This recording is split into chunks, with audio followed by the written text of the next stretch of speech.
Welcome to the Automotive Diagnostic Podcast. We're going to explore ways to sharpen our diagnostic skills, find learning resources, and hear from experts in the automotive field.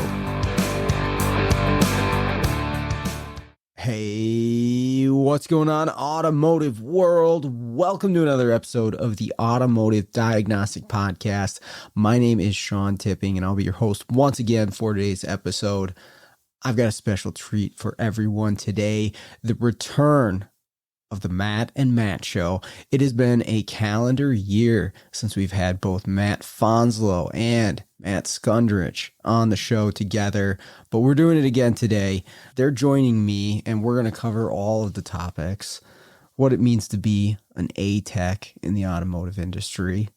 Is specialization the future of the auto world? Is there going to be an economic downturn that's going to negatively impact us in our bays? Why does Matt Skundrich hate Century and even Taylor Swift? We talk about it all. I enjoyed this talk as always. Hopefully you will as well. But with that all out of the way, let's jump into the episode. Oh yeah, you do your intros separately. Yeah, and I don't have to skip his like I do everybody else's podcast. The intro? Yeah, Sean is like, hi, welcome to Sean's podcast with some guy I've never heard of. Well, they say like the attention span of people is so short that you can't have super long intros to whatever, or people will just be like, oh, okay, I'm out. So I try to get to the point, get going. Noah's cool, dude. When are we all going out? I want free food. That's what I want. Yeah. Oh, he's definitely willing to pay. I think he's out of town this weekend, but I know he wants to get together. He is a super nice guy. He's pretty funny too. Yeah, he's awesome. Was that the guy from your podcast today? Yep. Yeah, him and I talked quite a bit. I couldn't listen to the podcast. Not your style, or what? Like when he's like, "Oh, I want to get into EPROM and this for Euro cars." I'm going, dude, there is so much more you need to do Euro. Like, so the area that he's in, and you're probably right, but the area that he is in, he's seeing like third and fourth owner, old school BMWs and stuff like that, where people want keys and things like that. So that's what he's running into, is like cast modules all the time and stuff like that. But when he mentions like, oh, down the street there's these really nice houses, like I'd love to have their cars, I'm like, okay, he's talking about stealing them. He's not talking about working on them. You misunderstood. Yeah, because that's what I'm thinking, right? Because I'm like, let's just hypothetically here, just run with this for a second. So they have nice houses. I'm going to assume by nice he's talking $500,000 or more. If they can afford a $500,000 house, they're not driving a second or third generation BMW. They're probably leasing it. Like, you're not, even with cloning in EPROM, like, unless you're spending stupid money on tools and upgrades, like, you're going to need Nista, you're going to need a Zentry. You're just going to. Yeah. I mean, I don't want to speak for him in any way. I don't think he's trying to capture the hoity-toity market. Now, should he? I mean, potentially, if you want to make some money. I don't know. There's somebody in Minnesota who has like 3 or 4 shops, and he drives a Lamborghini. He does pretty good. He's doing pretty well for himself, yeah. He may have broke the code. And a Tesla. I mean, he drives a Plaid. Yeah. Like, I bought my Zentry, and I have it, and so far, I'm going to say it's the worst investment I've ever made. How so?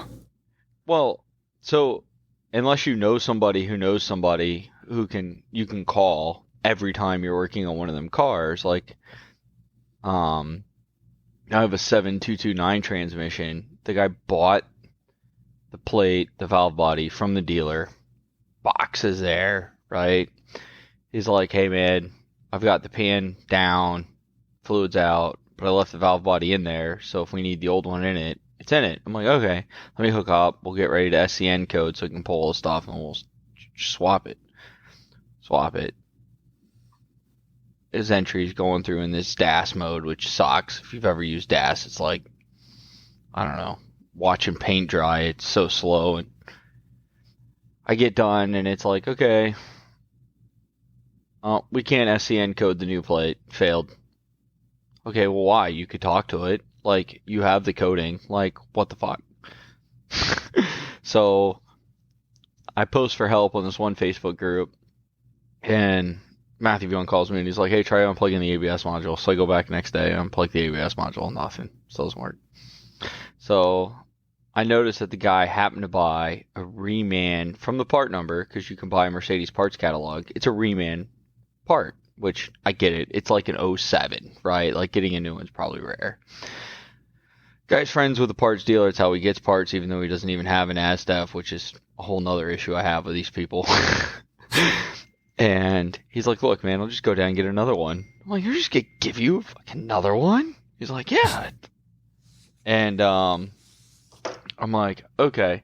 So he gets another one. I come back the next day. This time I said, I'm not going to put the old one in it. We're just going to put the new one in it and start like it's blank. Can't code. Can't SCN code it. And I'm like, I just, it's that. It just says failed. Like, no, nothing. Like, it's not even like Ford, where it's like, oh, it failed. Please check. Or GM, hey, it failed. Here's error code. And you can call GM and get some help. For Mercedes, I just feel like you're just like, oh, let me check with the help desk. Because they have a help desk button, and you can email them. And I feel like I could record every button I hit with like 10 GoPros and send it to them, and they'll be like, oh, we don't have any information. Are you sure you uploaded the file? Like, their help desk is like the most useless people on the planet. So at this point, I'm like, wow, that was $31,000 spent. I'm going to spend a lot of time learning Mercedes. I'm actually to the point where I told my wife I'm going to go buy a Mercedes so I can figure out how to use the tool. So I can make money back with the tool. Yeah, that's a lot of money to drop and not have good customer support. You would hope that kind of dough, there'd be somebody, competent to be able to help you out. I clone those ones over, although I haven't done a new one, so I don't know if it works that way with the Auto. Oh yeah, I pulled out my Flex and cloned the old one to the new one, and the car frickin' ran, and the guy's issues was done. But I'm like, Jesus, I just used an $8,000 Flex to fix a $31,000 scan tool that should have done the fucking job. Like, I was a little pissed. I'm like, here we are, $40,000 later in tools to work on one car. This is dumb. Do you guys have Zentry down there, Fanslow? No. I don't know what it means to say it's on the list. There's some How long's your list? Maybe some months where it becomes attractive, but then everything else comes in and I have no issues with it because of the Top Done does it, the Autel does it, the iScan 3 does it, whatever I need it to do. And, or not that I've had to EEPROM anything on, well, I guess one, VVDI did it. So, VVDI MB. So it's not, I think eventually we'll do it more out of strategy to try to corner a market. Mm-hmm. And depending on how certain things play out with, I'll probably screw up the acronym, but like is it FSB4? For the keys? Yeah, or did I screw it up? Is it FBS4? FBS4. The keys. Yeah, of course. Should have went with my gut. That you can do them now with Zentry. What's that? That's the reason I bought Zentry. You can right, that's what I'm saying. So if that's kind of the way it's going, then our hands forced a little bit faster. So we're just teetering too. And same thing with like Hyundai, Kia. A while ago, I would have said we just don't see that many. Guess what? They're trickling more and more and more. And G-Scan 3 is getting me through. But one of these days, it won't. Mm-hmm. I will argue that I don't think your G-Scan 3 is going to let you down ever because it's made by Git, who makes the Hyundai Kia tablet. So, okay. But the only thing it can't do, right, is it can't code and it can't program. It can code, it just can't program. Yep. So I don't think you're going to have an issue till you need to program something, which at this point Hyundai sends everything pre-programmed. You just got to code it, which brings up another issue. I have the Hyundai Kia tool, and their new ABS units have to be coded, right? They're like all their other units. And if you've done an airbag module, you're used to a 4-digit code that God only knows what it means, because it's like YFU2, and you're like, oh, I guess U2 is the code today. That's what we're typing in, and away we go. And you can look it up. Yep. The ABS has the same coding, except it's 8 digits. Except if the old module is no longer in existence, you can't get the coding. And I have a buddy who works for Hyundai training, and I'm like, hey man, the old module's dead. Well, what do you mean it's dead? I mean, when the tire exploded, it cut the harness in half and shorted out a bunch of things, and the module no longer talks. How do I get this coding? He wrote back, good luck, with the Liam Nelson meme. And I'm like, oh, it's one of those. So I told the guy, I'm like, dude, this guy doesn't know, and he works for them. I guess you're going to have to send it to the dealer. So we sent the car down to the dealer, and they're like, oh, we need the old module. And the guy's like, it doesn't exist. Like, it's smoked. And they're like, well, it's the only way we can get the coding. We need the old module. So we sent the old module down. They're like, hey, your old module doesn't work. We don't know what to do. And I'm like, well, call engineering, do something. So we're on week 2 of no idea how to get this car fixed. And we're talking a 2022 Hyundai Sonata that had a tire blowout, and now it has ABS lights on for ACU coding. Yeah, you'd think the coding would have a reference somewhere to what it means, like not available to the general technician, but somebody somewhere knows what the Y and the Z means. Well, apparently somebody knew what the coding was at some point because the car left the factory. Yeah, exactly. Module, so somebody knows. It seems like one of them things where I don't have like a specific example, just more or less a chain that Hyundai USA is really just a distributor of Hyundai. They're not really Hyundai. So somebody within Hyundai USA will have to have a relationship with someone Hyundai Korea, and they may have that. Or I think that's how it works, and I just think the dealer doesn't want to like pay the fee or the fine or whatever bullshit goes. But here's the best part: in my scanner, it says auto code. Like when you go in, like software management, ABS, it's like, hey, would you like to auto code this? And I'm like, yes, I would. It just goes no communication, and I'm like, what do you mean no communication? It works. Like that is called a blue ball function. That is the technical term. Yeah, Autel's been doing that one for a while for a lot of stuff. And then I have electric racks that fail at the weirdest times, and people think I'm crazy when I'm like, oh, it needs a rack. Prime example, 2023 F-150 power boost, right? So it's the hybrid that's got the generator in it. Guy got blasted in the front by something. I don't know what, but something. So it's at the shop. They get it all fixed. And it got a new front camera. It's got the radar. So I go down. I go to calibrate it. I come back, and I'm like, hey, man, this thing needs a rack. He's like, what do you mean it needs a rack? I'm like, steering wheel's off 180 degrees. And he's like, well, it hasn't been like that since it's been here. And I'm like, okay. And the manager's like, oh, I think it's because it's an electric rack. Somehow it came disconnected and it shifted, and there's got to be a way to program it back. I'm like, dude, it needs a rack. Like, that's it. Like, teeth must have been slightly sheared, and somebody, it just skipped a couple teeth, and now the steering wheel's off 180. I don't know what to tell you, but it needs a rack, because we finally put it on the alignment machine, and the steering wheel's literally like almost 180 degrees off. So when you turn it straight with the wheels, they're like 9 degrees off. And I'm like, you're not adjusting that straight. It needs a rack. So we sent it to the dealer, and this has got me kind of off guard. The dealer labor rate is $225 an hour at the Ford dealer, and they're 3 weeks out on work. Dang. They're like, we'll get to it in a minimum of 3 weeks. Which sucks because my wife's 2020 Explorer needs some warranty work done. And so I went down to the Ford guy and I was like, really? You're 3 weeks out? He's like, is it your car? I'm like, yeah. He's like, well, you know me and you've bailed me out of jam, so I can get it in before 3 weeks. I'm like, woohoo! Man, I got like a 2020 microwave.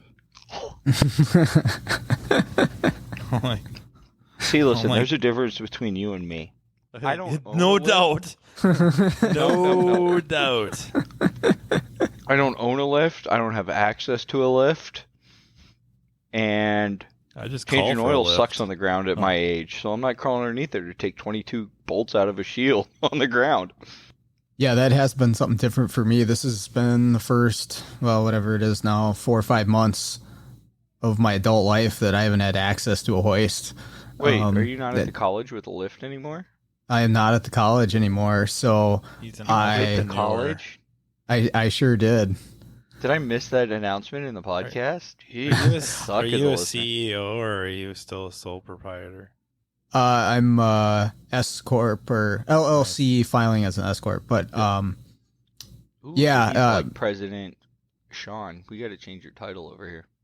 Do you need a treasurer? I want to learn how to launder money. All right, well, we can make something happen, I'm sure. Well, apparently it's doing mobile ADOS, because if I have one more mobile ADOS company come in my area, I might pull out my gun and start shooting people. I haven't seen too many of those around here. There's one glass company close to here that they offer ADOS services out of a van, and then yeah, there's a couple others, but it's really down in the cities, I guess. Oh my gosh, we have ProTech, Mass, Smart Classic. Express. That's the company that's up here. They're a big chain. We have Classic, we have VTech, we have Aztec, AirPro. There's me, but I don't really count because I'm just a single guy. Somebody got pissed off at LKQ, left, took like 6 employees. He started it. They're pretty useless. We have AE Automotive, which is owned by Crash Champions. So the president of Crash Champions bought out Crash Champions bought out Service King, and the president of Crash Champions owns AE Automotive or something like that. And they have a mobile company. So, yeah. I joke around, like, everybody's like, oh, you should expand. You do killer numbers, da-da-da. I just think you could do more. And I'm like, why? Every time I think about it, like, somebody gets bought out, and then I've, like, lost 2 shops because they own a mobile company or they're buying a mobile company. I'm like, I just rotate shops around. I don't think I have one shop that I still service other than my Ford dealer from when I started day one, because they've been bought out, sold, whatever. Yeah, I haven't had too much turnover. But I've been doing it for 8.5 years. You've been doing it for a while. Yeah.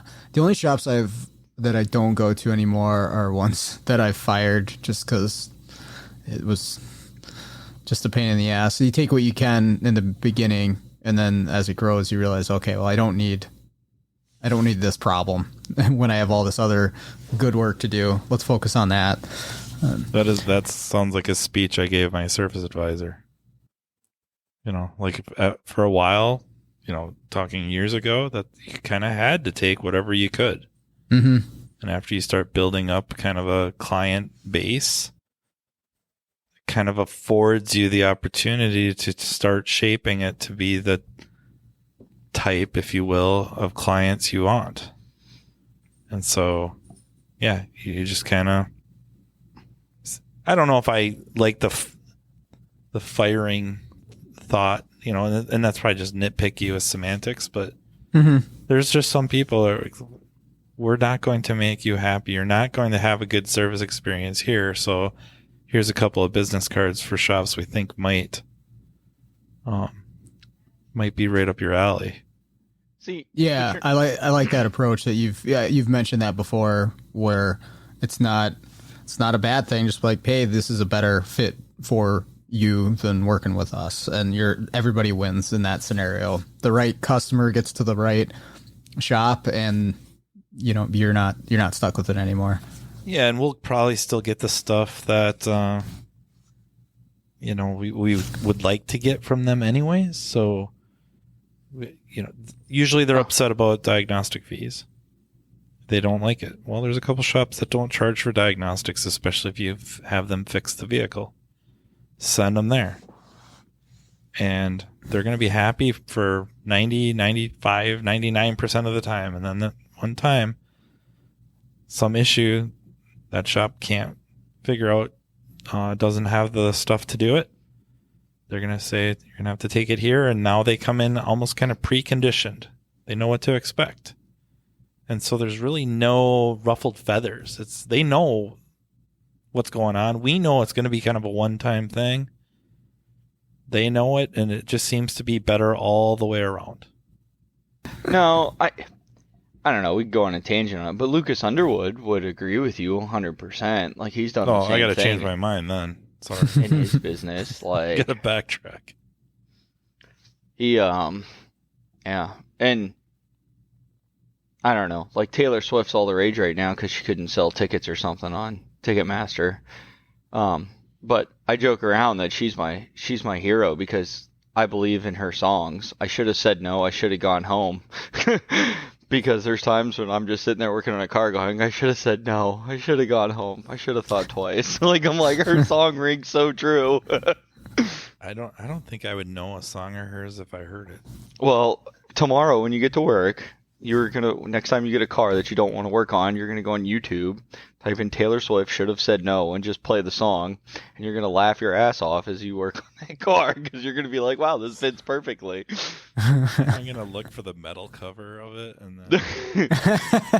No, because I think you playing it on your radio really loud, everybody at the shop will be like, what the hell? They probably call 911. They'd be like, he's having a psychological break. Do you have a portable bedded room? Because he needs it. Yeah, it's just funny. You gotta put him on suicide watch. Something's not okay. I just laughed that's the Automotive theme song. I should have said no. Yeah, I know we've all been in that situation. I'm just like, why did I agree to this?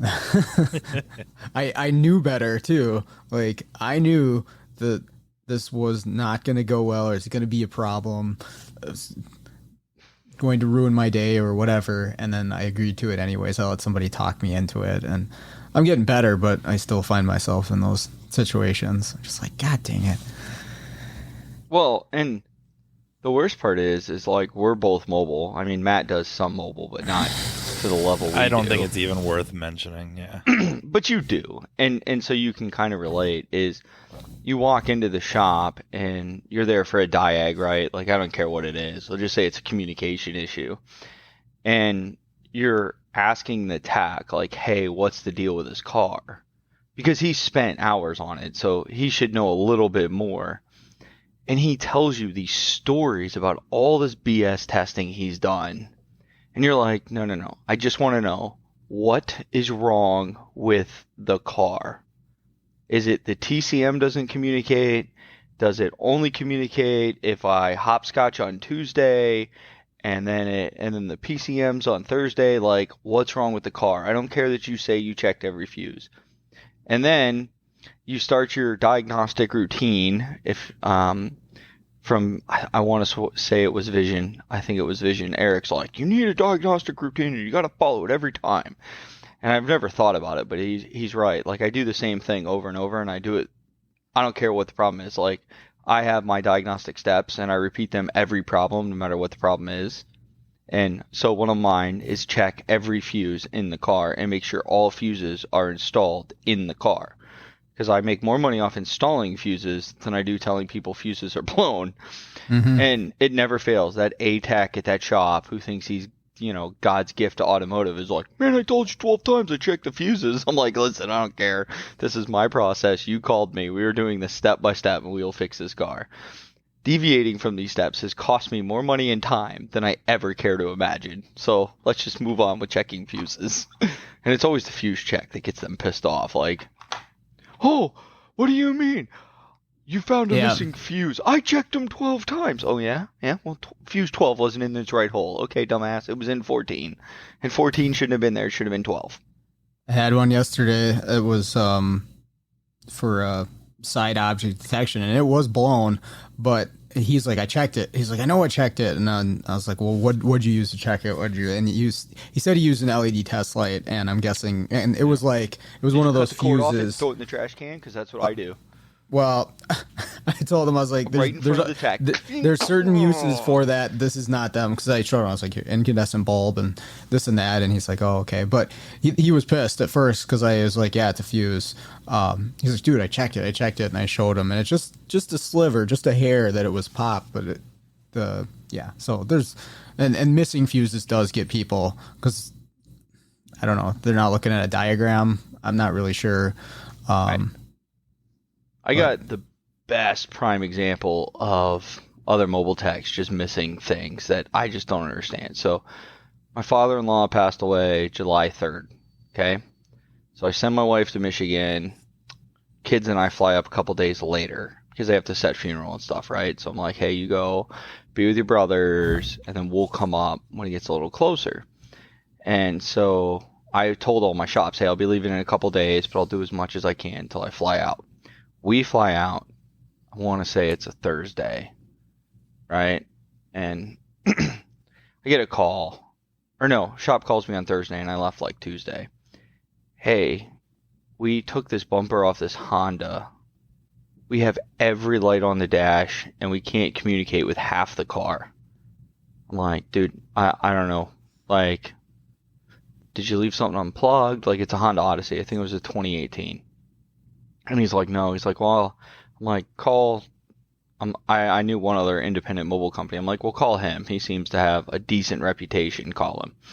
They're like, he's been out here for 12 hours. He's made no progress on his car. And I'm like, I'm in Michigan. Like, I can't help you.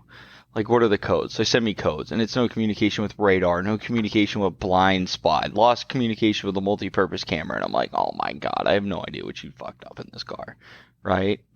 So he's like, when do you come back? And it's Thursday afternoon. And I'm like, I'll be back Monday. Can you come here Monday and look at this car? I'll just pay for the rental. I've already paid for it all week. It's been here all week. What's another couple days? And I'm like, hey, yeah, I'll come Monday first thing. It's a really good shop of mine. I go down there and I look at it, and I'm baffled, right? Like, this doesn't make any sense. You took the bumper off? Why'd you take the bumper off? Oh, we had to put new horns in it. The horns went bad. So, wait, you took the bumper off, put the bumper back, and then this happened? Yeah. So I'm like, okay. So I scan the car. I tell the guy, look, I'll pay for rental. I'm not really mentally prepared for this kind of, like, I really didn't think it was going to, like, I thought it was going to find, like, wires broke or something, right? And it turned out, like, I pulled the bumper loose, everything's plugged in. I'm like, let me research this and come back. So I decide the best way to attack this is pretend that there's only one module not communicating. Because I have, like, 7 or 8. I'm like, all right, let's start with the radar. I can get to it. I don't have to take anything apart. So do what everybody does. Check all the fuses. All the fuses check good. Okay, let's go check for powers and grounds at the radar. Oh, ground's good. Power. Oh, I have no power. Where's power come from? Oh, power comes from fuse. I'm 15. I don't know. I'm just making this up. And so I go back in the fuse box, and I don't know if you've ever seen one of these Honda Odysseys interior fuse boxes, but there's like 3 fuse boxes. There's like 100 fuses underneath this sumbitch. So I pull up the diagram in Honda, and it's like fuse 15 right here. And if there was not that picture, I wouldn't have known. But I'm looking at it and I'm like, there's no fuse in that hole. Where the hell did the fuse go? So I go to my truck, get the 10 amp fuse, stick it in, turn the key on, all my lights are off and everything works. He's like, no lie, that other guy had to be out here for 20 hours. So then I go through and I check every fuse. He went, found the blown fuse, pulled the 10 amp fuse out. When he went back, because there were so many open slots, he forgot where it was and stuck it in the wrong slot. Because finally, you know how I figured it out? I pulled every 10 amp fuse, because it was a 10 or 15 amp. It was a fuse where there wasn't a lot of them. I pulled them all out and found one where there wasn't a second prong. So Sure. It had the power prong, but no output. And I said, Yeah. That's where the fuse went that he put in. He put it in the wrong hole. Yep. But we get them a lot. Oh, sorry if you're not done. no, I'm done. It just aggravates me that somebody lost like hundreds of dollars in a rental over this installed fuse. Yeah. We get them from the auction. There's a couple shops that sort through them. They're always they must just sit there and just pull fuses out of these things when they come through there. Because I've gotten to the point where this shop and these cars, yeah, that's exactly the first thing I'm doing. I'm like, I'm gonna make sure all these fuses are here, and then invariably, okay, this one's missing, this one's missing. Because the first few, they can throw you for a loop, right? If it's like it always seems to be a fuse to like a CAN gateway module or something, and it's just really, really goofy at first, and then you're like, oh, that's just a fuse.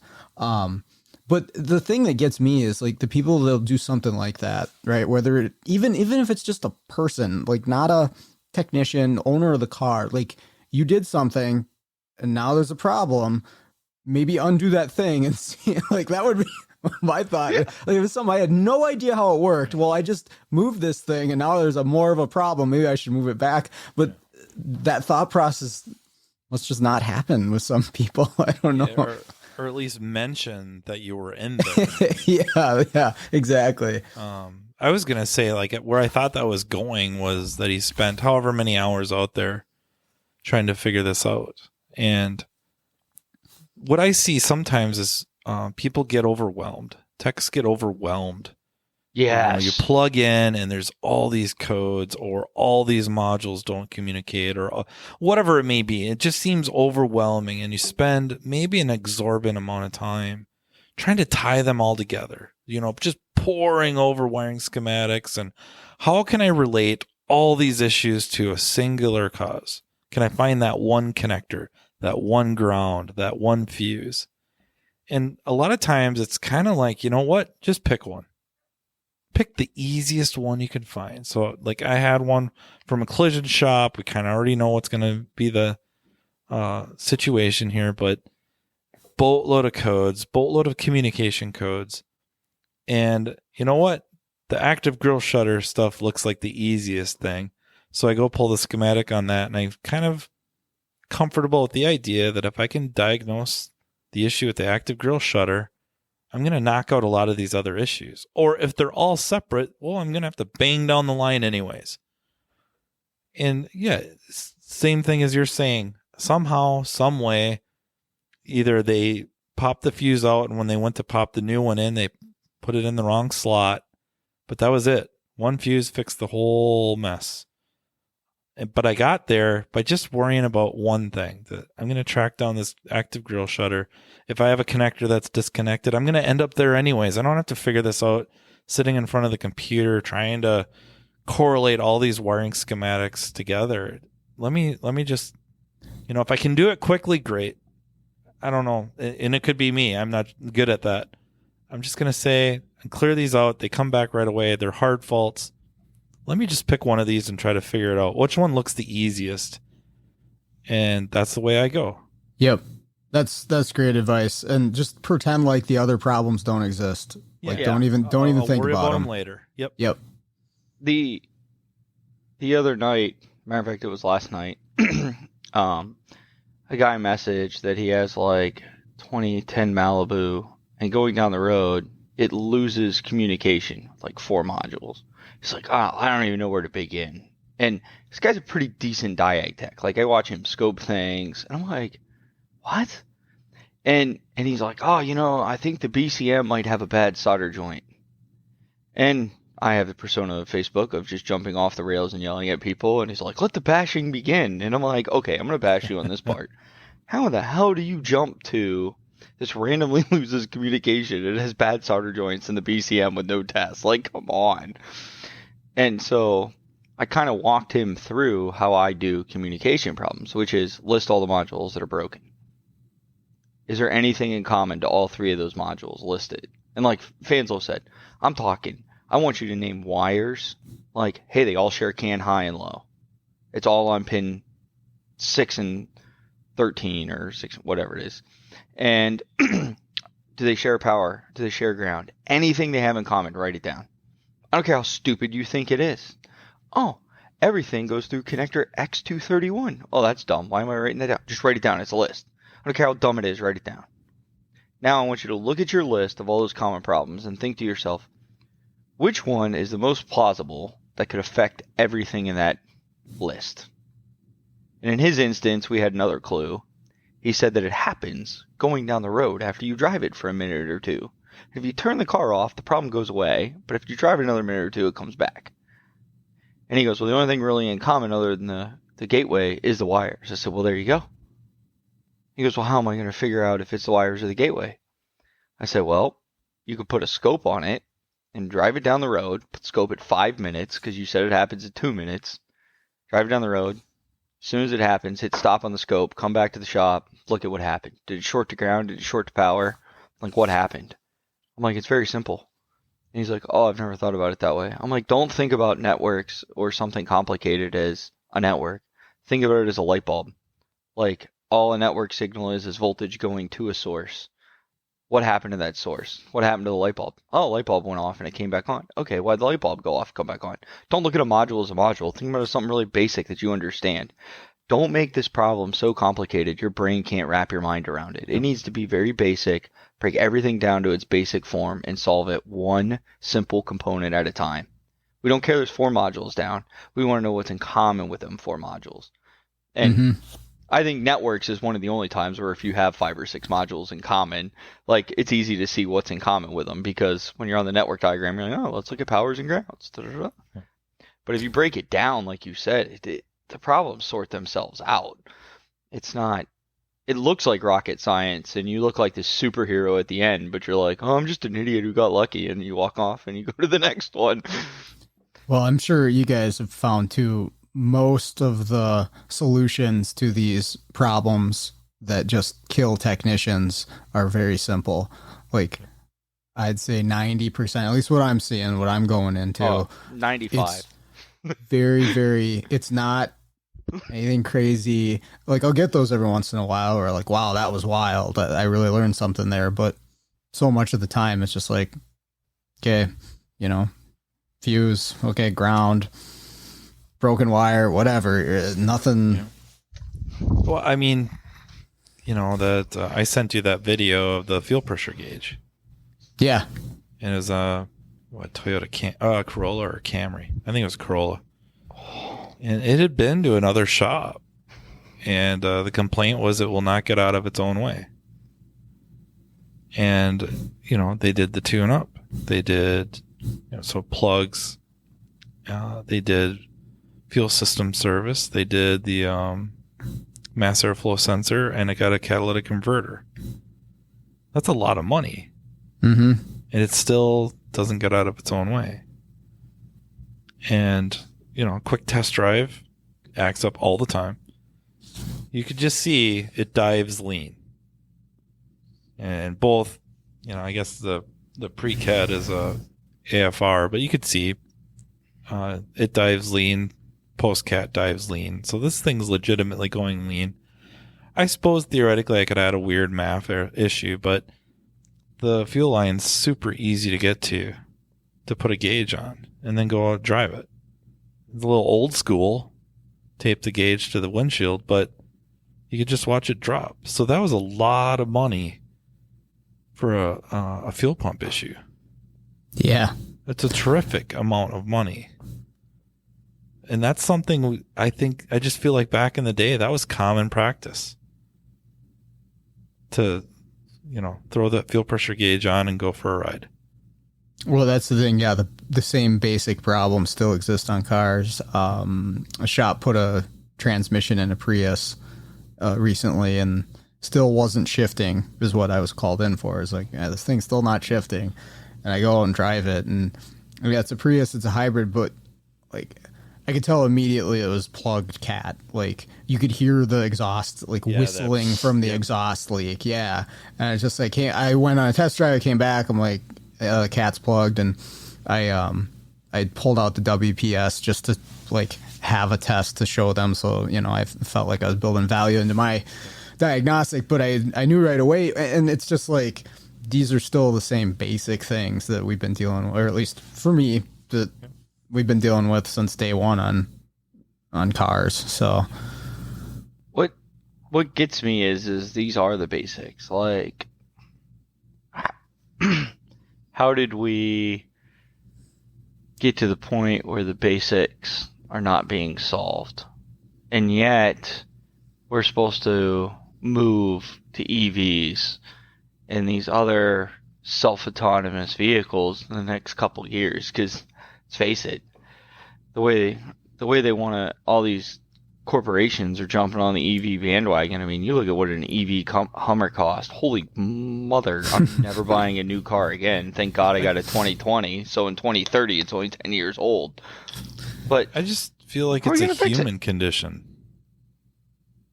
You know what I mean? Like, I just feel like it transcends just auto repair and diagnostics. It goes into academia. It goes into sports. You know, kids watch, whatever, Tom Brady. Maybe not anymore. I suppose he's too old. Patrick Mahomes. They watch him. They want to be just like him. But they're busy trying to work on the crazy throws, the fun throws, the highlight reel throws. Wide receivers, maybe Jefferson of the Vikings made that crazy catch. Well, they're out there practicing that. And if you go, basketball at Steph Curry, or go back to Jordan, they're working on their reverse layups and their fall away turnaround jump shots. But they don't understand that all of those guys, or if we bring it back into automotive, and whoever you want to set up as your very, very top tier diagnosticians, whoever that is, all of them have something in common. They have a really, really, really strong grasp of fundamentals. Yep. And that's what gets them by. They can do this really, really advanced, high-level stuff because they are firmly grounded in fundamentals. And that seems like there's this weird idea that if I can do this high-level stuff, like, so if I can run it, I can I got this kick-ass scope and I got this really good pressure transducer, that I'm set. I got the scan tool now, I got the scope, I got the pressure transducers, I got all these probes, I got all this stuff.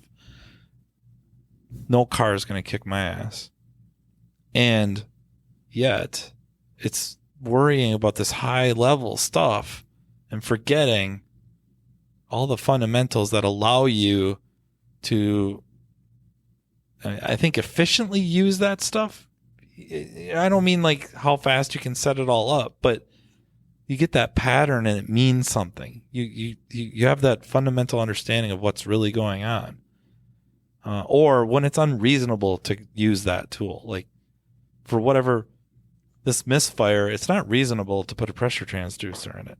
It's not going to tell me what I need it to tell me. Or I do it and I look at it and I can go, this isn't telling me what I need to know. I need to find some other angle. And maybe it's the bore scope. Forget the scope altogether, the lab scope. You got to use a bore scope and look. I just feel like that stuff gets forgotten. Yep. That we skip over the fundamentals. And I don't mean fundamentals easy. I just mean like the underlying base theory of how things work in our world. Auto repair, I mean. And we try to skip all of it by trying to learning the most advanced stuff we possibly can, never getting that grasp of that fundamentals, and that's why we get beat up. Yeah, it's funny that you mentioned the sports. I did the same thing when I was learning to play hockey. I spent like a whole winter going out to the rink, and I wanted to do this move where you pull the puck between your legs and then you kind of shoot from the outside. So it's a between the legs shot because it looks so cool, so flashy. You saw somebody on NHL do it. And I wasted all this time trying to do this. I ended up taking like a 2 weeks skills course at one of the local rinks and I gained so much more. And all we did was like skating drills and just basic puck handling drills and stuff. And that helped my game so much more than going out and trying to do this one stupid flashy move. But yeah, that's what it is. And I think you're right. Like, it's just, I don't know if natural is the right word, but it's normal for a young or aspiring person to gravitate towards the flashy stuff. Maybe it's because it's what impresses you the most, and so you want to imitate that. But yeah, you got to understand what actually gets you there is going through those basics. Yeah, it's like, I don't know. When I was a kid, they had something called Wide World Sports, and the Harlem Globetrotters would be on every other month or so. And then you're out there trying to do the trick shots. Those aren't what you're ever going to shoot in a game. That's entertainment. But that's the flashy stuff. That's what you wanted to do. And you should have been working on your, mic and drills. I think part of it comes from, I'm going to blame training events. I mean, you go to a training event and nobody brags about going to the basic electrical course anymore, right? Nobody talks about, hey, there's an introduction to Pico 7. I'm going to go sit in that class. ASTE had a class with Justin Morgan going over Pico 7. Granted, it was super heavy BMW Pico 7, but it's Pico 7 nonetheless. And if you ever have the chance to take a Justin Morgan class, you better take it, because that little short guy's got some knowledge on him. I'm saying that just because I was just going to say it. He's got like 3 inches on me. So I call him the little short guy. And it's going to make him really mad when he hears it later, so it's great. But every time I take his class, I learn so much. And I'm like, this is what a good trainer is. This is what a top tech looks like. And Justin will tell you, he's only an A-Tech in one kind of car, BMW and BMW only. You ask him anything else, and he's like, I'm an idiot. I don't... Is there a badge on the front that says big money wasted? No, I don't know how to fix it. Don't ask. Do you guys think that is going to be the future of automotive, is if you want to be top in your area, that you need to specialize in, maybe not a car line, but in one specific area of the automotive industry? Because I think it's too much for a young person to come in and here's the whole car, here's everything, you got to learn it, you got to do everything to be an automotive tech. You don't see other industries doing that. Like I've said it before on the podcast, but like, you don't have a house repairman, right? You have an HVAC guy, and you got a plumber, and you've got an electrician, you got a roofer and a carpenter, right? And companies that dedicate themselves to one area of the house, but we don't do that. We say, you're an automotive technician, do everything. I don't know. So I was just kind of curious to see what you guys think. Is specialization going to be more common? No, I think it's been that way for a long time. I don't think it's going to be more common. I see everybody in Facebook flooding to do mobile. They think they are the best thing since sliced bread, and they're going, oh, I don't like my shop, I don't get making off, I'm going to go do mobile diagnostics. I mean, You can jump on any Facebook group right now and be like, who's thinking about going mobile? Who's gone mobile in the last couple months? And get 20 or 30 hits. Like, the problem is there's money there now because of certain things, but I think that money is drying up rather quickly, and it's going away fast. Because it's like anything, though, right? I mean, it starts out the few that got to it right away. It's been fairly lucrative. Maybe not in the way they thought it would be either, right? A lot of, I don't know about you guys specifically, but a lot of friends that got into mobile, it was part of it was money, of course, but really was, they worked in a shop where they had to do a little bit of everything, or at least a lot of stuff they didn't want to do, and they just wanted to focus on diagnostics. So they're going to I'm going to go mobile, and then I'm just going to do diag all day. And there's very few, I'm not saying none, but there's very few that keep it that way. It's usually programming, you're going to do it. You already got the scan tools because you're going to be using them for diag, and now you're doing the programming, and now you figured out that if I could do 9 programmings a day, that would be way better than 2 or 3 diags, or even 5 diags. I don't know, but it's or way you need to more money. Or ADOS. Now lately, ADOS. Yeah. Oh, sorry.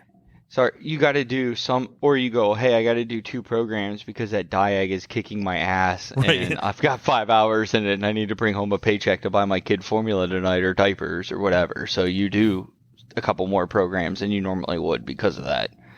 But it becomes more popular, and the people that are killing it, they're going to talk about it, and and then we're adding, now we do a little bit of diag, try not to do a lot, and if we do, it's no intermittence, and then we do some programming. That's what we do, a lot of programming. We brought in ADOS, we're doing more and more ADOS, we're killing it doing that, lots of money in that, and we added keys and key programming and immobilizer stuff, and that's been a growing segment, and you're going to get more and more people doing it. You got corporations, big companies, like you were saying earlier, buying up people. It's going to dilute the market, right? Mm-hmm. And then the funny thing with ADOS, I guess not to bounce around too much, but the funny thing with ADOS is, depending on, maybe a little bit on car lines, but in general, a lot of the mobile guys are getting brick and mortar areas to do ADOS, whether it's the space, of course, but maybe they also get the alignment machine for some car lines that, require alignment type situations. I'm thinking like, I think Volkswagen Audi might be a good example. Yeah. Well, now they got a brick and mortar, and then, maybe somebody's like, hey, could you do brakes on my car? I don't know if I really want to. We don't really do that, but because it's you. And then they find out like there's a lot of money in this stuff. And now the brick and mortar that was ADOS and some maybe hair puller diags now has a bay or two doing brakes, steering, suspension, and next thing you know, they really have a brick and mortar shop going on. They got an oil change special out front and everything. Yeah, and they're doing $19.99 oil change. For every ADOS calibration, we'll give you 1 free oil change. So, I don't know.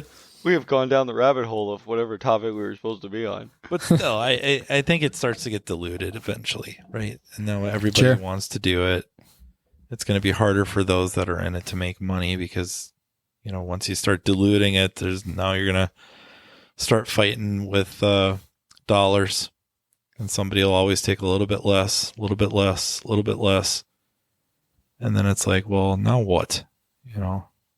Go back into a shop or open up a shop, and now it's trying to get more widespread work. You can't specialize so much on the mobile end of things, and then it's probably back doing some diag because the mobile guys really don't want to do diag, and who could blame them? Because shop owners evidently do not want to pay for diag, just like the customers they complain about.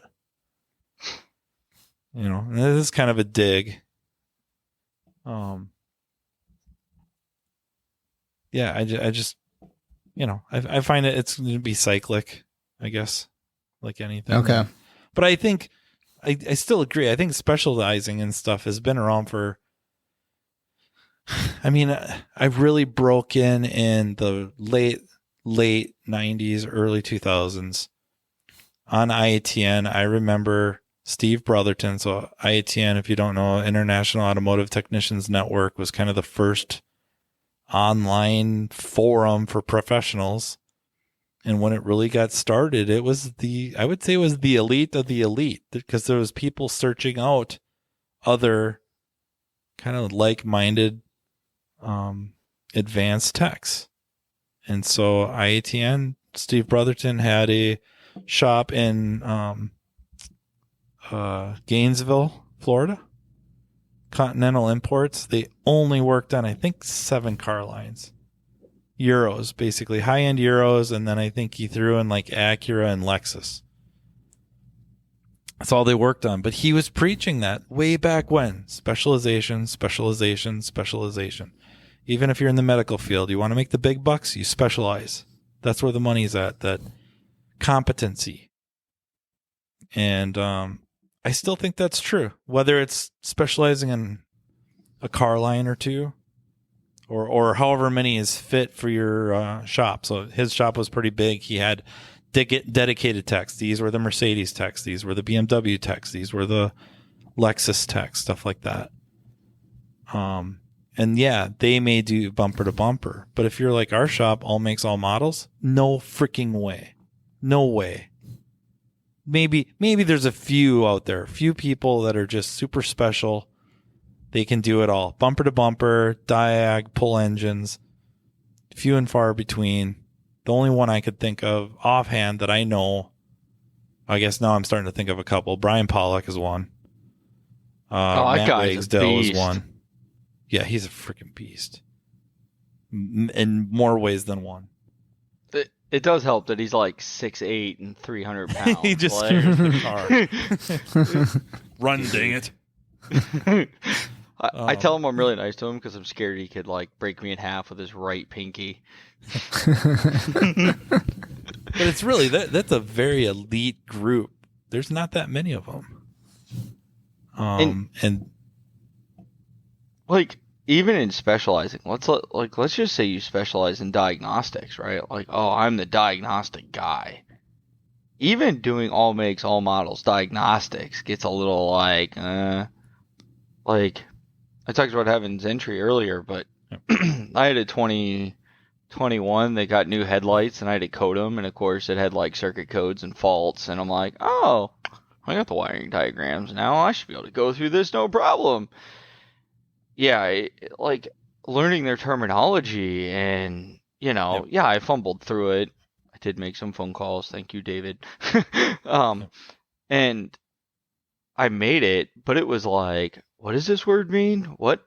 Where is this? How is this? How do they number these? Like, unless you do it all the time, like, I don't know many guys who can diagnose all makes, all models.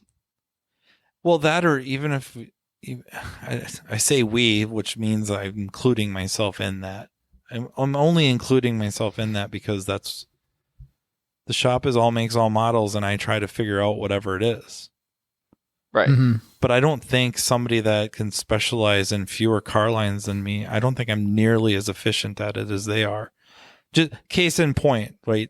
Like a 2022 Hyundai Palisade, looking up coding. The last time I had to do it was probably on a Kia, and I just remember paying my money for the Kia Tech Info and finding a page on there that listed kind of the I don't want to say listing the coding, but it listed like the options it had so that I could do the coding quite easily. So I have this image in my mind of how this is going to work on this Hyundai, and I couldn't find it to save my life. I end up just basically guessing. And I got it, and that's not like heroic, but somebody that knows Hyundai better than I do either knows where to go to get that info, or they knew that you're not going to find it that way. You can look at the car, or if you knew what these acronyms are, you can look up the acronyms and figure out what the car's got, and then boom, do it, and you're done. And I'm speaking, I guess, specifically, I was coding the blind spot. Oh yeah, and they're a pain. Yeah, and so again, specialization, specialize. You get faster and faster and faster, just because you would have to. At some point, you don't have to even look up a wiring schematic. You know which wire to go to. Mm-hmm. If it's I don't high failure that's rate out issue. the window anymore. Yeah. I mean, I'm sorry. Brian Pollock and I were actually talking about that yesterday. He said, I worked on so many 2008 F350 whatever diesel motor it was, and he's like, there's only 10 modules in the whole car. I knew what every wire was. But he goes, if I work on my 2021 or 2020, I think he's got a 21 F250 Platinum, he's like, if you pull up the wiring diagrams, there's 5,000 pages if you print them suckers out. You're never going to memorize them, Yeah, it just gets to be so much to remember. Programming keys on a Subaru, it's like, you better have all the keys there. Because if they don't bring you all the keys, well, the three you program there are going to work great. But if they got one or two sitting at home, they ain't working. Oh, no, it gets even better. What about the new Toyota system where if you erase the keys, you can never program back in an old key? Yep. I have a friend who's got a brand new Toyota, and it's that system. I'm like, when you go out of town, take all your keys. put one in your suitcase, one in her suitcase, because I'm like, if you lose a key and have to get a new one, you're buying all the keys you need again, because you can't add them back when you come back. Dang. What year did they start that? Like 2020.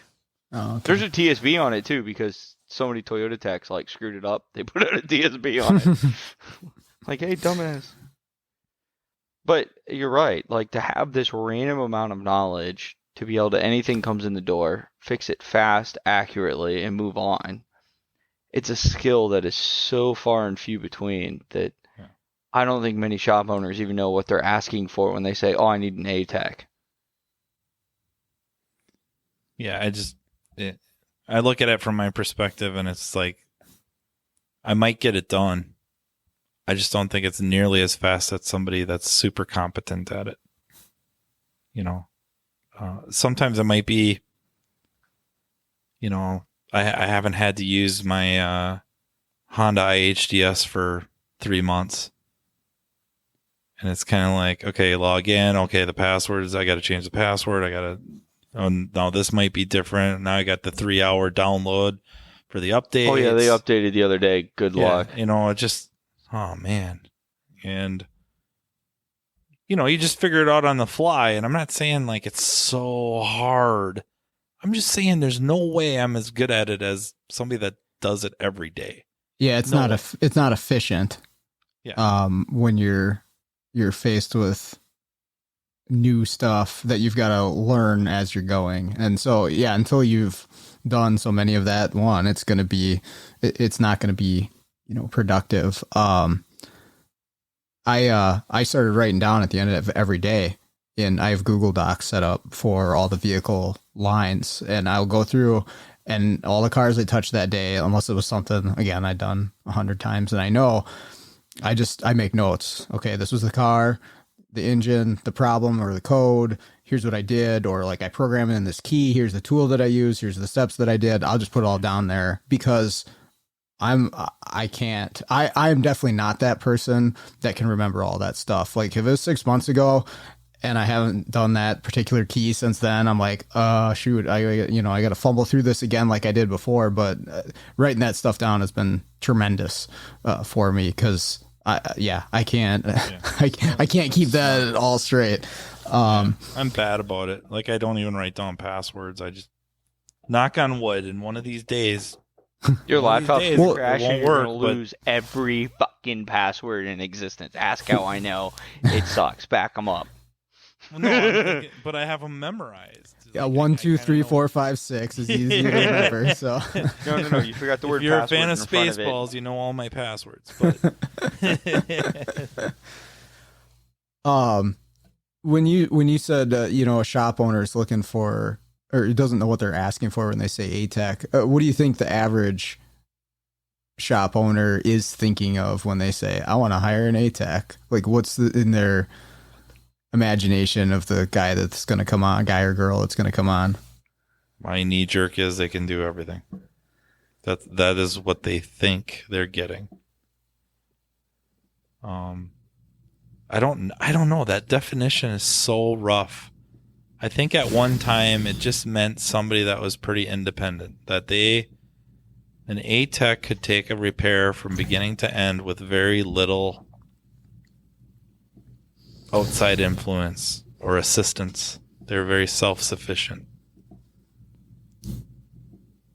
But like we're talking about, I think it's starting to break up into you can be an A-Tech in certain areas. So like you're an A-Tech at steering and suspension, like you can whip up ball joints and control arms with the best of them, and maybe even do the alignments.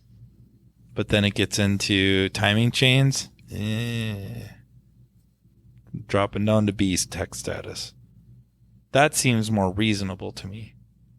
Just an all-in-all A-Tech, I think for that to exist has to be in a specialized area.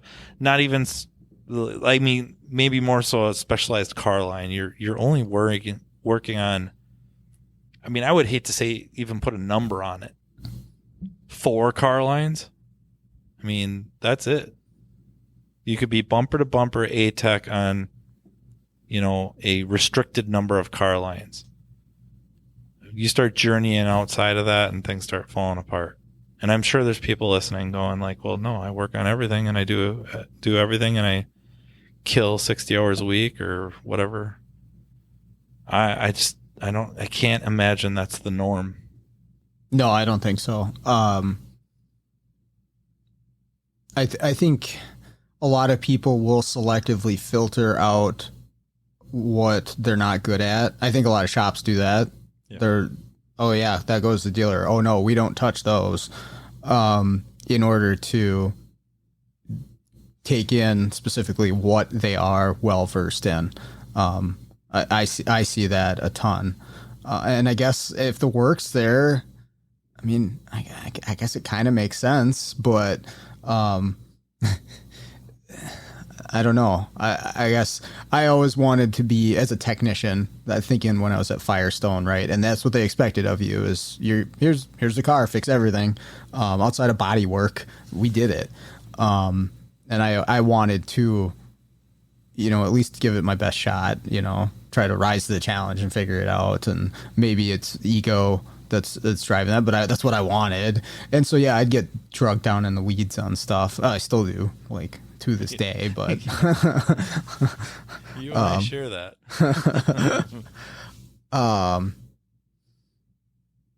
Yeah, that ATEC. I mean, I don't know if I necessarily like the definitions, like painting somebody into a box, like you're a B Tech and you'll never be an A Tech, right? But wait, hold on. That's a factual statement. There's techs. And I'm just going to be the asshole who says it, who their mental ability is never going to let them be above a C or a B Tech. And you know what? Good.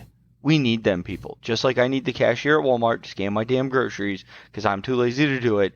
I need C and B techs. Okay? I need the oil change tech. I need the guy to sweep the floor. Like, there is nothing wrong in society if that is your job.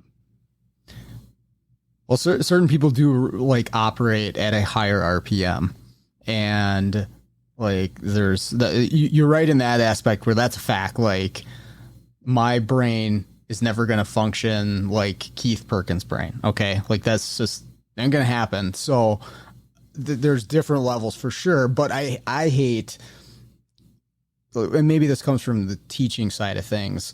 Like I said, painting somebody in a box saying, well, here is your lot in life or in work, and this is what you're going to do. Like, I want people to aspire to that next level and give it their best shot. And I think from working with a lot of people, you can get closer, and maybe this comes down to definitions, but you can get closer to that A-Tech with attitude and with effort and beat out a lot of other people, even if maybe that mental capacity, you've hit your ceiling on it. I don't know what you guys think about that, but. Well, I think you're talking about something specific, or if we're talking about some high level of intelligence, we're talking about it more of an extremes of what we're working on day to day, throughout an entire shop. There's a lot of stuff we do that just doesn't require ultra high intelligence. And I mean, I can't even say my shit really constitutes ultra high intelligence when it really comes down to it. But like the whole work thing, it's interesting, like the work ethic. Like you could get very, very far, whether it's a C Tech, B Tech, A Tech, whatever, with just a good work ethic. And we'll say like we can't find people that want to work hard. You get, okay, they're at work. We would never, describe them as hard workers, but we know that they really enjoy cross-country skiing. And they go, like Friday night, they go to bed early because Sunday morning they're going to get up at 5:30 in the morning to go cross-country ski some absurd distance. That's hard work, but they don't view it that way, right? That's enjoyment. That's playing. I think there's ways that people can take certain aspects of their jobs and just a little bit of enjoyment and end up working harder at it without forcing themselves to work harder at it. And I don't know. I don't know if it's management, how much of it's management's job to try to inspire that, to look into that and say, hey, I know you like cross-country skiing. What do you like about it? Well, what you do here shares this with that, maybe all of a sudden they can apply some of that effort to what they're doing. It's just kind of an idea is kicking around, right? It's like, what do you mean by hard work? Are they completely incapable of it? It turns out, no, they're not completely incapable of it. But how can we get them to apply a little bit of that at, between 8 and 5 at the shop? Yeah. How do you make them want it? That's the... Well, I mean, you can have an employee who's money motivated. You can have an employee who's goal motivated. You can have an employee who's motivated by, hey, if you fix these 4 cars, you can leave as soon as you're done and go home to your family, right? Like, I absolutely hate being in a shop owner group.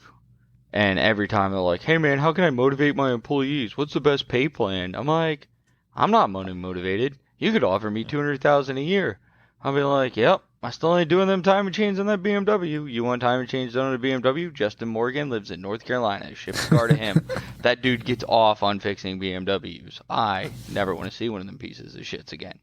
Right? Like, I'm not a money motivator. But if you were like, hey, man, if you do that BMW chain, you can go home today and stay home tomorrow. I'd be like, all right, I will have those chains done by lunch. Because I don't want to work on another car. Right? Like, completely different. And I mean, it's funny because I have a lot of guys tell me, oh, you're an A-Tech. And I'm like, I'm not an A-Tech. They're like, why? I'm like, if you hand me timing chains and tell me I have to do it in book time, well, you are going to be so disappointed.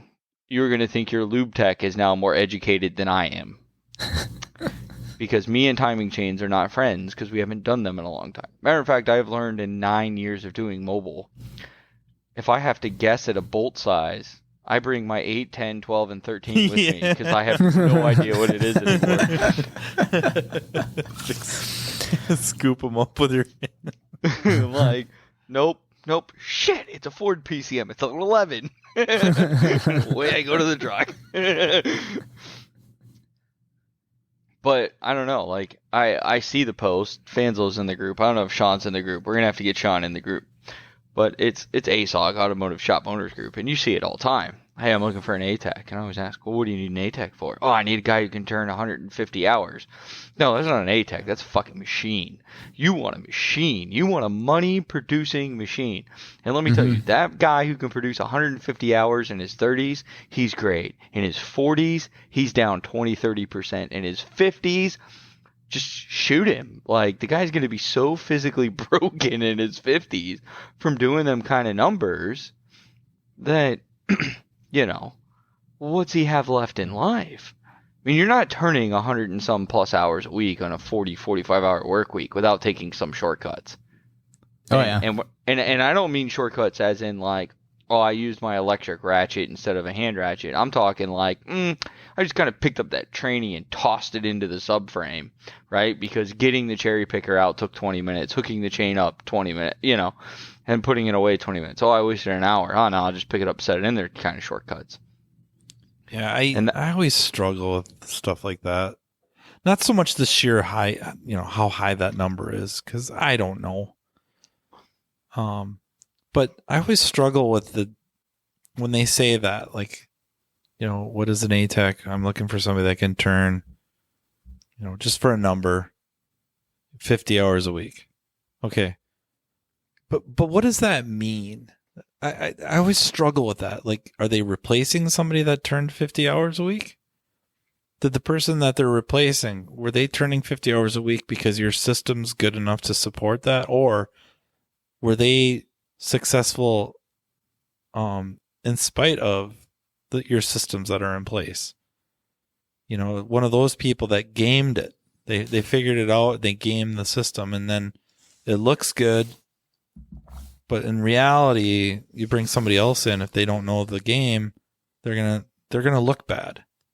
And I was I always had a rough time with that. Even one of my techs, he's, for us, he's extremely fast, very, very high quality work, very few comebacks.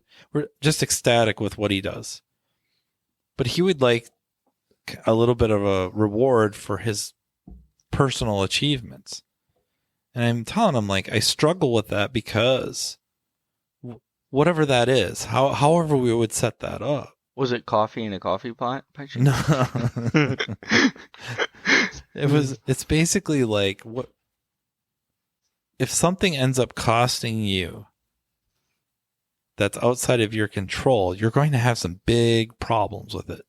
And I understand why, but I'd just rather not have that situation altogether. I'd rather we focus on the system and the overall shop performance and profitability than your individual performance, because that is a huge contributor to the shop's overall performance, but relieves you and others of any of these issues that arise where you missed something by a couple hours because the service advisor couldn't sell it or failed to sell it, or there's a parts mix up or a hang up, or our systems just are not streamlined enough to maximize your amount of production.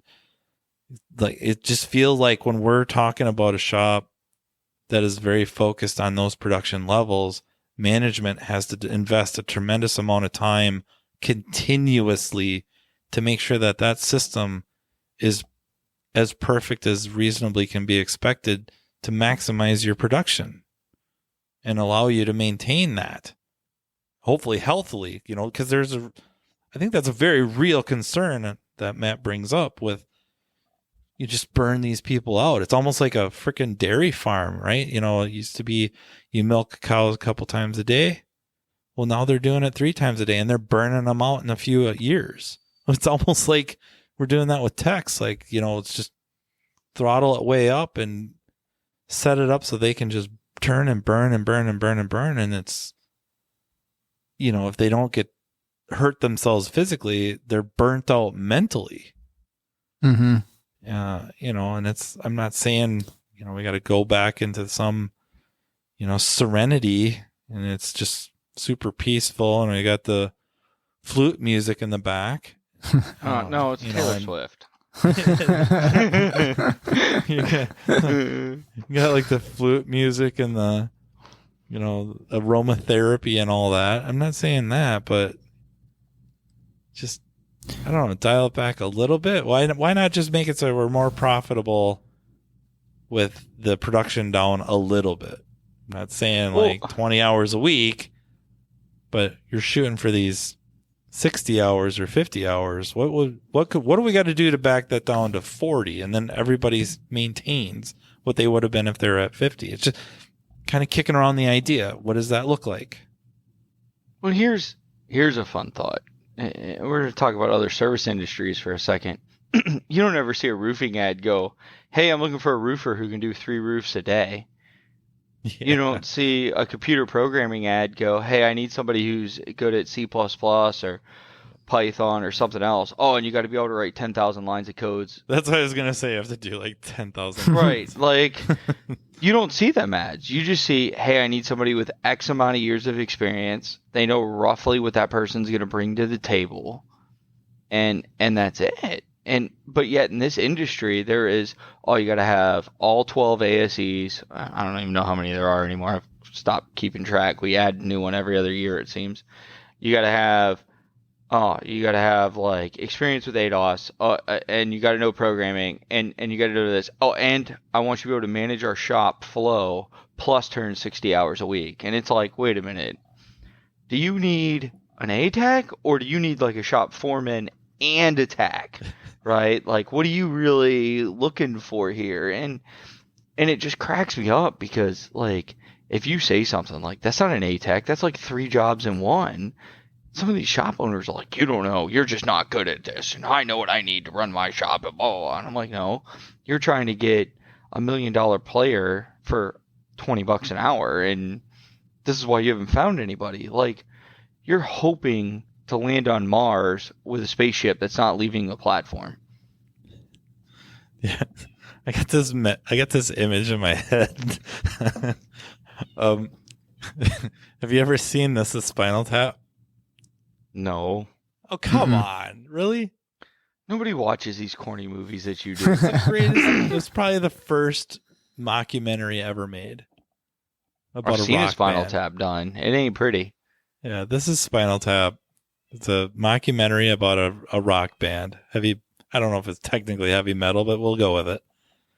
But there's a classic scene that I thought everybody's seen where he's standing there during his interview and they're showing him the amplifiers. And he's like, check this out. See this? See that there? And he's like, oh, it goes to 11. Yep. So why do you have that? Well, we have it set at 10 and then you just need that little extra. Turn it up to 11. And then the kid's like, well, why don't you just make 10 louder? Well, yeah, but this goes to 11. And I'm just kind of thinking, like, you got whatever manager or shop owner going, like, yeah, we got to get 60 hours a week. Why don't you just make 40 hours more profitable? Well, yeah, but he does 60 hours. What's stopping most shops from being able to do that? What do you mean? To make 40 hours worth of work profitable enough to pay somebody what they want to make. I don't know. That gets You into the want whole the thing about honest numbers. answer, or you want me to be like politically correct and beat around the bush for 10 minutes? Oh, I'm curious to know your guys' thoughts. Fear. Yeah, I was gonna say fear. The I other thing can't- is I don't want to assume that turning 50 hours is so brutal. Yeah. I don't know how much of it is to do with. I don't You're want to using make, 50 I don't want as to an make arbitrary pencil, number. Yeah, but I don't. I also don't want to make it sound like I'm saying if there's creative writing or they're selling value, right? That I wish I could think of a better term. Pencil whipping is coming up, and that's a very condescending term for it. I'm just trying to think of a better way to say that you're working 40, you're billing 50, and you're good at your job, and the service advisor's good at their job, and it's not overselling. It's not an unreasonable goal of 50. But if it's one of those things where the tech is killing themselves to hit 50, I suppose you could streamline the process, or can you make 40 hours more profitable and then the tech doesn't have to kill themselves to hit 50. They can hit 40 and everybody does the same or better. And I still think it goes back to what Matt says. I think there's fear involved because what would you have to do to make that happen? Well, most likely the rates are going up. 30%. Labor rates going up. Yep. The parts matrix are probably getting altered to go up.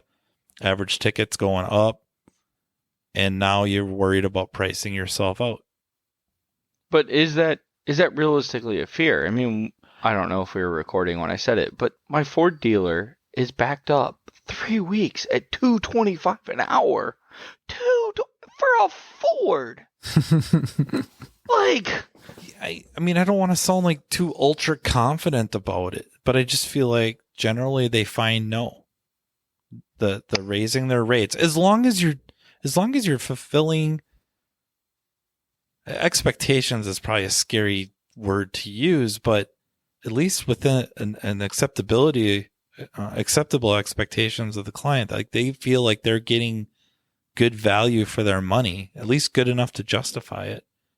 No, there will be no negative repercussions to raising your rates. You might lose a couple of clients, but you'll probably gain some back. But let's talk about the financials of a business, because, that's Sean's big game here. He loves it so much. What is it? The top 20% pay 80% of the shop's bills, and the bottom 80% pay the other 20. Like, if you lose 80% of your clientele, because you raise your rates $20 an hour, you're not actually losing anything. Yeah, that's I think that's like classic Pareto's distribution. Yeah, it's really weird, but it's funny how well it works. Even in my mobile business, like I have like 6 or 7 shops that basically pay. If I lost everybody else, I wouldn't care. Yeah, I mean, I think that's actually somewhat reasonable way to look at it. That you could lose a fair number of clients and it won't affect you as much as you think. Yeah, David Roman, who does the ASOG podcast, on one of them, he actually said, like, I heard that in a management class, and he's like, I was sitting in class screaming, like, BS in my head. He goes, the day I got back to my shop, I went through all my clients and was like, poof, and he goes, well, I'll be damned. He goes, it was like right there, like, 20%, 80% of my income came from the top 20% of my customers. Like, that's the Pareto distribution, which I believe most people refer to as the 80-20 rule. The fact that sure, yeah, I've heard it referenced that way, not about money necessarily, but just like your efforts in life. It's the same way that works out. Yeah, I know I've mentioned it. I probably mentioned it, and I think I accidentally mentioned, or not accidentally, but I think I mentioned it on my podcast though, that it's the craziest thing. We've always talked about shops going out of business that don't keep up, but it just never really happened. No. But within the last, it's probably a little over a year now. It's probably dialing into 2 years, but we've had 3 shops locally, within a, let's just say a 15, 20-minute radius close. All 3 were on the bottom end of the labor rate spectrum. I'm not saying they were bottom end shops by any means, but the labor rates were towards the bottom end of the spectrum. They're the ones that failed. They're the ones that couldn't absorb issues with, I'm sure COVID played a role. Other things, a couple of them had, or not, I don't know. Yeah, I guess 2 of them had some health issues. But because there was no reserves, they couldn't weather the storm. When COVID hit, I had a major panic attack. Hey, we're going to lock everything down for 6 weeks. And I went, oh my God, I have no savings to pay myself because I had invested every penny back into the business. And it was funny because for 2 years, I don't think I bought any equipment. And then this year I went like, okay, I bought a van. I bought a 2021 Transit. I have nothing old, Fanslow. I just want you to know this. All my cars are pretty new. Rub it in my face, man. I know. I worked out of my 2015 Silverado forever, and I still have that. So I guess that's kind of old. I drive like a 2006 Ford Escape. Yeah, but that's because you live like 5 minutes from work and enjoy rust. It's like 17 minutes. I just sold my 99 F-150 a couple weeks ago. So how is that not just a brown puddle in the middle of the road?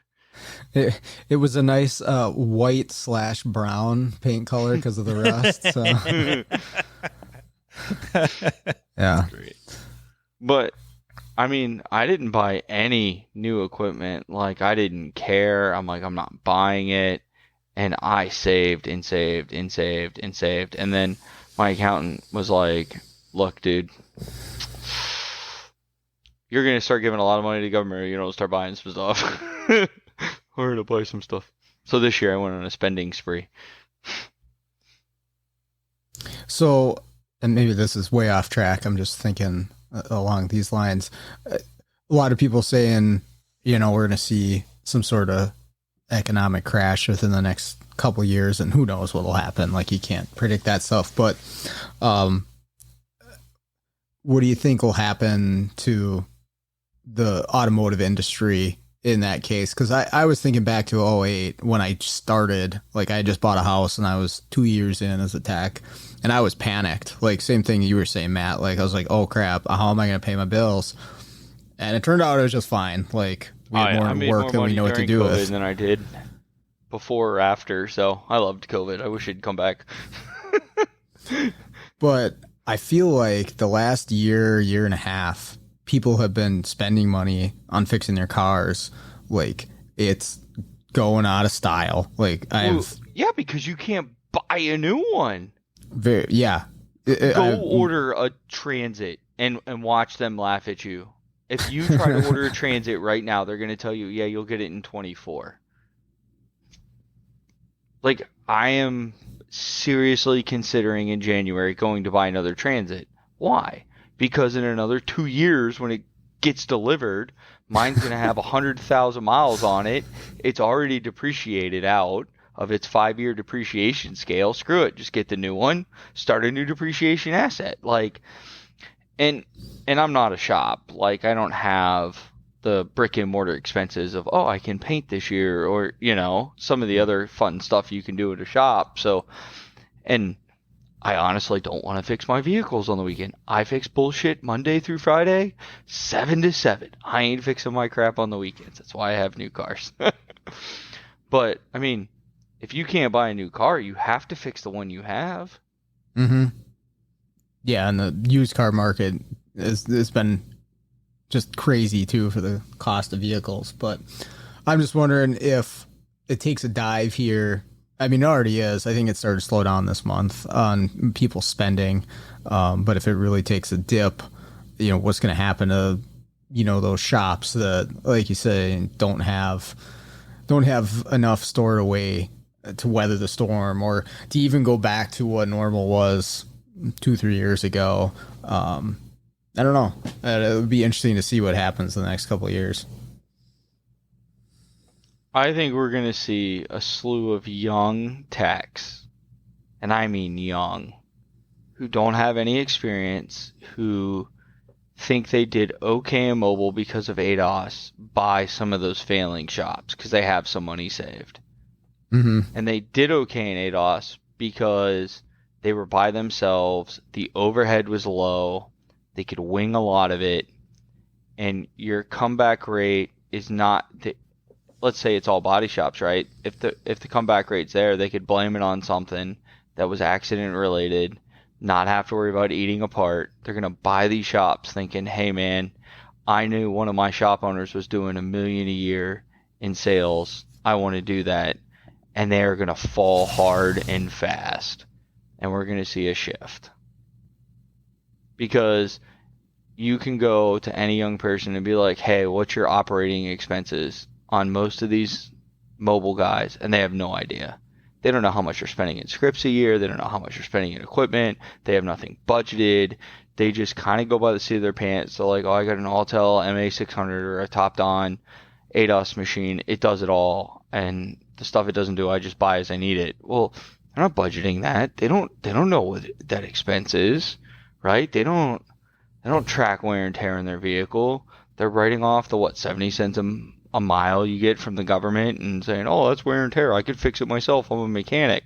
But what they're not realizing is you're charging $150 plus an hour doing ADOS.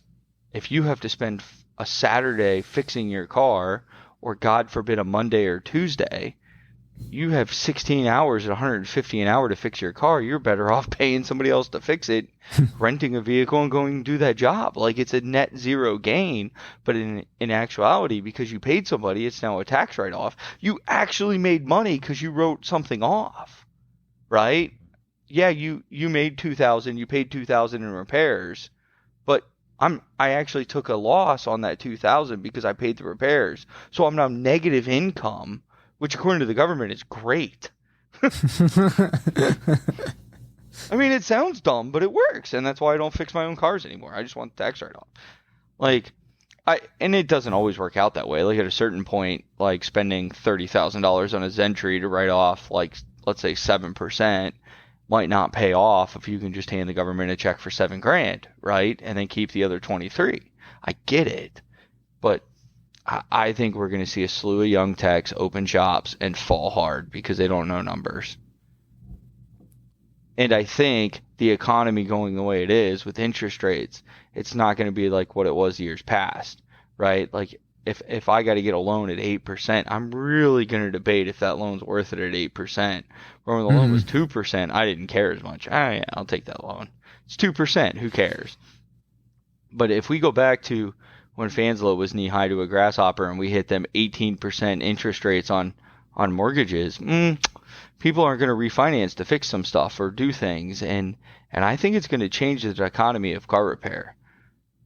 And I think we're going to see a lot of these shops that can't money manage and don't understand the process of actually being a business owner fail.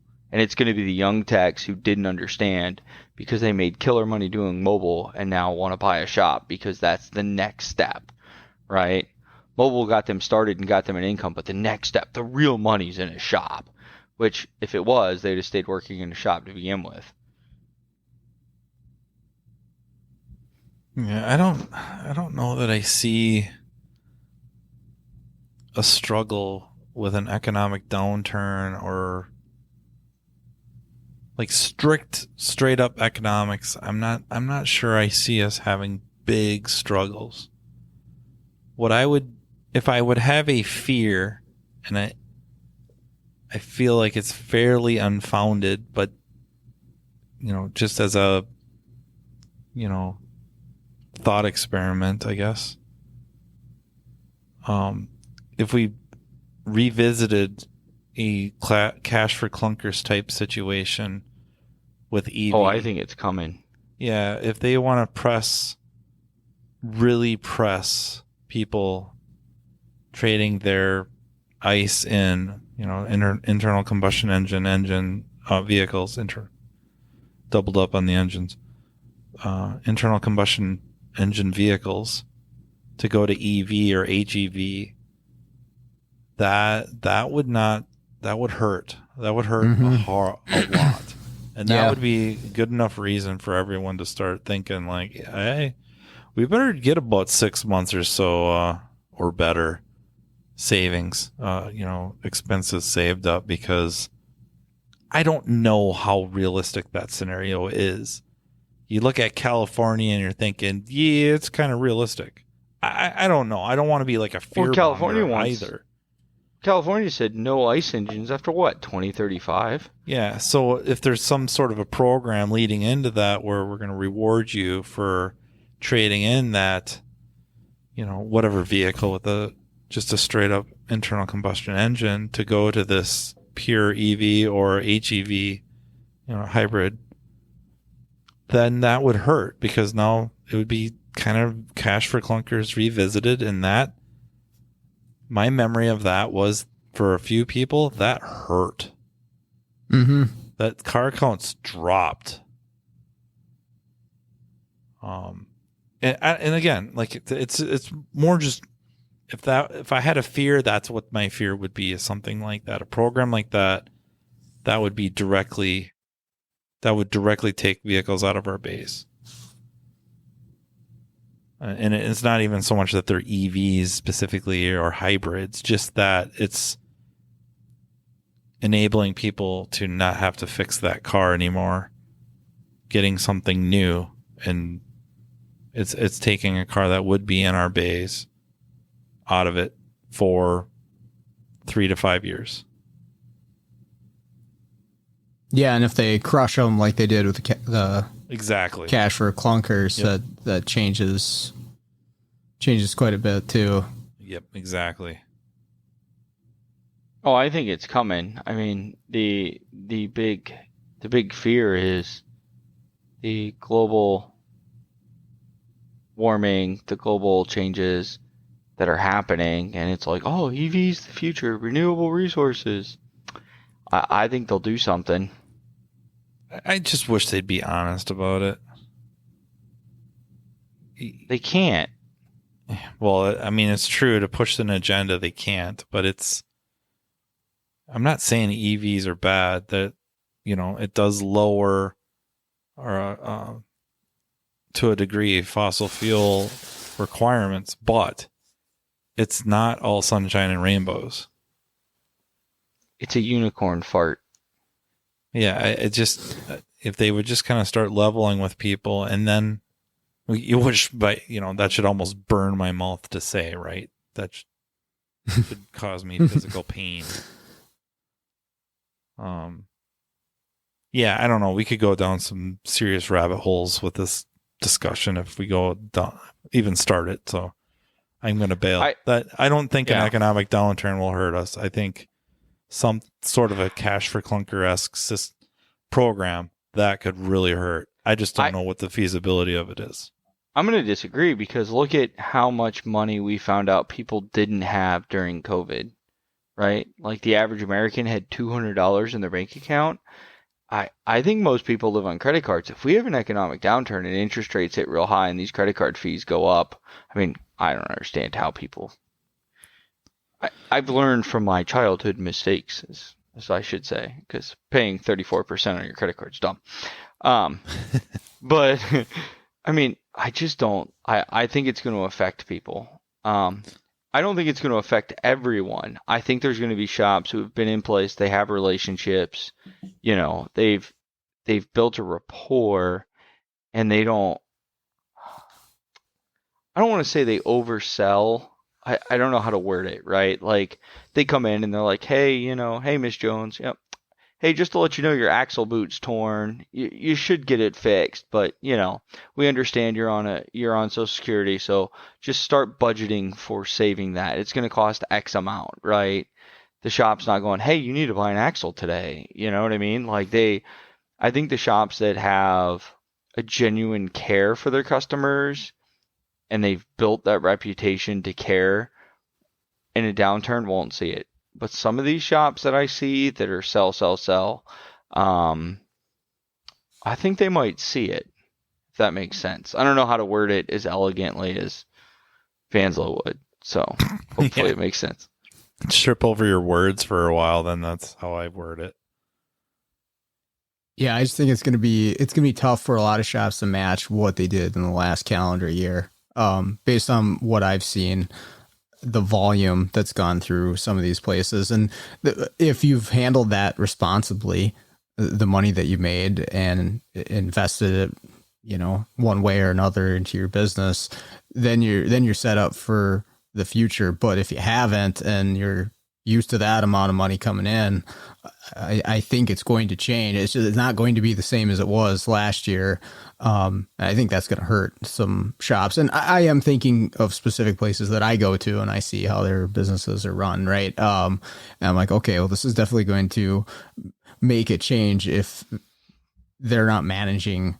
I mean, that goes back to what we were talking about, with paying being able to pay technicians properly and all that stuff. If they're not managing it properly, a downturn or just a return to normal, I think it's really going to knock a few foundations loose from these places. So, and in the body shop world, I mean, I don't know how much you're in the body shop world, Sean, but in my body shop world, all the mom and pops are being bought out by big corporate. All of them. Like when I started 8 years ago, I went to 7 or 8 Christmas parties every Christmas, right? Because the shops were like, hey man, it's just you. Why don't you and your wife come to our Christmas party? Oh, when is it? Oh, it's December 13th. Oh, I can't come. Why can't you come? Oh, so-and-so down the street's having it at the same time. Ah, screw it. I'll move mine. It's only 5 employees. We can get dinner another night, right? And now it's like corporate. One mom and pop shop. Matter of fact, one of mine just sold out, and I'm kind of shocked because he has 2 kids, and I'm like, I really thought his kids were going to take over, and he's like, nope, sold out. And so it's definitely kind of an interesting thing, like the way things are going and selling out. That why are these body shops being bought out at the rate they're being bought out at? Like, it's insane. I mean, if you go to Orlando and type in Gerber or Caliber, there's 7, 8 minimum Gerbers, 7 or 8 Calibers in Orlando. Now we have 5 classic, I don't know, it's like classic body shops. We have 3 Coggin shops. Like, how many giant, and I'm talking like giant shops. Like, I'm going to say each one has 20 bays. Like, holy God, the amount of cars there is just insane. And they're busy all the time. So they keep getting more and more of these big corporate body shops. I think at some point somebody's going to go, hey, we need to start buying these mechanic shops because we're sending all these cars out for mechanic work and we're not getting it back in time. Let's start buying these small mom and pop mechanic shops. Yep. And I think it's the next thing to come. And if that happens, we'll see a big change in the automotive industry. I thought there was going to be, a gradual slowdown in the body world with the addition of all the, driver assistance systems leading into autonomous features and stuff. Wreck but then more than cars without autonomy. Well, it's been snowing here for the last 4 days in Minnesota, and so many people in the ditch, and it seems to be every other one is a pickup. But it's like, I guess the body shops are doing just fine around here. I see, and I really thought being in Florida, no snow, right? Like we get a lot of rain, but it's not. I don't know. I really didn't expect body shops to stay busy with forward collision avoidance and everything else. Like my Transit has collision avoidance, and I will tell you, there's been a couple times when like a car has cut me off and it slammed on the brakes, and I'm like, wow, that shit works. And I'm going, how do all these cars wreck all the time? Like, I don't understand. I've never done so many Toyota radars in my entire life. Like, do these people just not use the system? Like, what is the deal? I think that's a lot of it.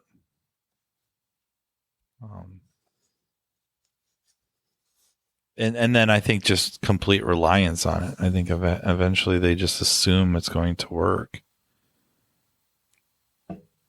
So, kind of like some of the Tesla drivers, if you will, you get lulled into a very false sense of security. Like, it's pretty darn amazing, riding with Seth in his Plaid or riding with Scott Brown in his Model 3. Like, it would be very easy to start really trusting the system.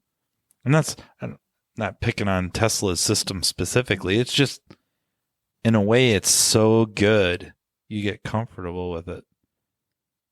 But it's so good until it's not. Mm-hmm. Yeah. And I think do that a lot with a lot of, they set up their adaptive cruise or whatever, and just, they let it handle it. And it does all the time until it doesn't. I love adaptive cruise. And then it's maybe not as bad as if they weren't paying attention and just slammed into somebody, but it's enough to do damage. Mm-hmm. So the system kind of, I guess I haven't really looked deep into it to see if the severity of crashes has reduced because of it. But they still have them. But maybe instead of slamming into the back of that car at 60, they're slamming into the back of it at 40. Yeah, but the amount of damage done at 40 is the same as 60 because they've made the whole car a giant crinkle toy. Yeah. Which I'm all for. Oh yeah, right. Yeah, they have because it's saving lives. I mean, I have a body shop that has a 22 Silverado, and it went through a light in a 60 mile an hour zone. Well, 55, so it's a 60 mile an hour zone. It went through a green light, and a Suburban did not stop at the red light, and ET-boned him. The whole front of the truck is shifted. I mean, you can clearly see it a foot to the right. And it's like, oh my God. And he's like, yeah, the Suburban rolled. Everybody walked away. Nobody was hurt.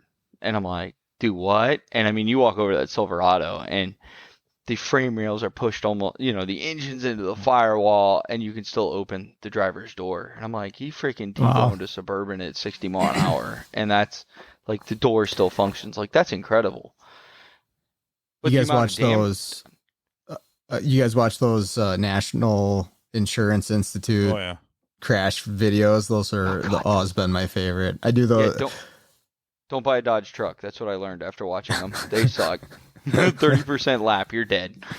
Well, that or they'll do like the pedestrian detection tests, and I guess one interesting thing is to see how much they've improved over the years. Mm-hmm. Where they're regularly just smoking people, the dummies, test dummies. I think now the issue is nighttime. That the systems don't work so good at night. But they've made some crazy improvements. I think Subaru's eyesight was always pretty darn good at it, especially in daytime. But I think if I I'm going off memory here. I'm thinking it's Nissan was the first time through. I mean, it was just regularly, monster truck in the freaking test dummy. But at subsequent years, it was getting better and better until it was, quite good. I think all of them got to where they were quite good, at least for that tests. But yeah, though I get a kick out of those videos. I really want to see the new 22 Honda Civics test because it's a new body style. And their radar is now a mono binocular camera in the windshield. There's no radar. So the way I read it and understood it was it's a single lens camera. The light comes in and there's two camera lenses behind that single lens to give it depth. So it's a mono binocular camera. Right. And it's interesting to calibrate one of those because it's dynamic or static. And you're like, well, let's try dynamic. And so you get in it and you drive it 0.3 of a mile down the road. It's like complete. You're like, you kidding me? Cha-ching. This is great. I didn't have to set up nothing. And you put it in radar mode, and you would never know that you're using a camera for radar. And it's Florida, so it rains here a lot, so I can really test it. I mean, even in a heavy downpour, it worked better than a radar cart because the wipers are cleaning it so much on hyper wipe mode that it works. And I'm like, oh, this is a little scary. Like, we're only now having a camera in the windshield instead of a radar in the front. But why are they doing that? Well, partly I'm guessing is repair cost of a car, right? A radar's $700-800 in a Honda. It's another part, takes another chip, right? With the chip constraints now, I mean, I have Hondas that are waiting on radars for 6-8 months at a time. So, them customers are calling Honda bitching because they're making a car payment every month and they can't drive their car because there's a part on back order. So was it Tesla that said, or decided to go all cameras, or they said cameras were the way to go with that stuff? Absolutely. Yeah, I think they're even turning stuff off. So as the software's coming out, there's certain sensors, I think, that are getting shut off to go primarily, if not 100% optical. And I do find that amazing. I really do. Yeah. I always thought if I had to put money on stuff, it would be the big time sensor fusion or multiple cameras, especially like LiDAR. Not that I thought LiDAR was so great, but I thought it would complement optical really well. And LiDAR, I guess not that you couldn't with a optical, but it'd have to be a special camera. But LiDAR afforded you like 360. And that just made a lot of sense to me, that now it can look 360 degrees at all time. It puts the car in a very strong position of being able to see better than a human. Because we have our field of vision and it's narrow compared to 360 degrees. That all of a sudden that would be the big tipping point for, or not one of the big tipping points for autonomous driving, but like Tesla is not going to go LiDAR at all or radar, 100% optical. If it works, I can't imagine others not following suit. I guess we'll find out. Well, yeah. Here's going to be where the rubber. Is my mic still on? Yep. Okay. It didn't go blue, so I was like, oh, what the flip? And I can't see if it's dead or not, so I don't know. The rubber's going to meet the road the first accident where there's no radar. Right? Like, hey, that camera can't see that white 18-foot or 24-foot long semi-trailer, and it just slammed into the side of it and decapitated a husband, a wife, and 2 kids. Would a LiDAR sensor have saw it? Oh, yeah, it would have saw it. Oh, well, then we need to mandate them back in, right? And that's where the rubber is going to meet the road, is some lawsuit. Because I think there's an issue with the cameras in seeing large white objects, if I remember right. And the cameras have an issue with parked objects, if I remember right, too, because Tesla seems to slam into parked things pretty well, like fire trucks.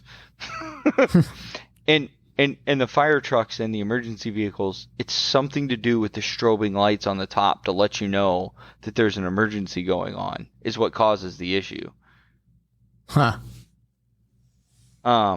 With the cameras, because the red and the blue light send off a waveform, and it kind of blinds the camera from seeing the object itself because the light is so strong. Interesting. I never heard of that. I read the article like years ago when Tesla slammed into the back of a parked fire truck, and they were putting out a fire and then had to rescue the guy out of the Tesla because he slammed into a parked fire truck because he wasn't driving his car. It was on automatic cruise control. Yeah, the water bottle rubber band band taped to the steering wheel. Yeah. Oh, that's awesome. What were we supposed to talk about tonight? I don't even remember. We mentioned it, so I think we're good. I don't know. I had fun though. Yeah. 2 hours just like that. It's like it'd been almost a whole year since we did one of these. The Matt and Matt show. Well, that's because I'm the only one without a podcast at this point. I think I'm going to start a podcast. Just join the cool kids. It's a trendy thing. Yeah, it sounds cool. I don't know about me. I got a call from another guy who's going to be starting one up here pretty soon. I won't out him until he gets it going, but it's like, yeah, let's get it going.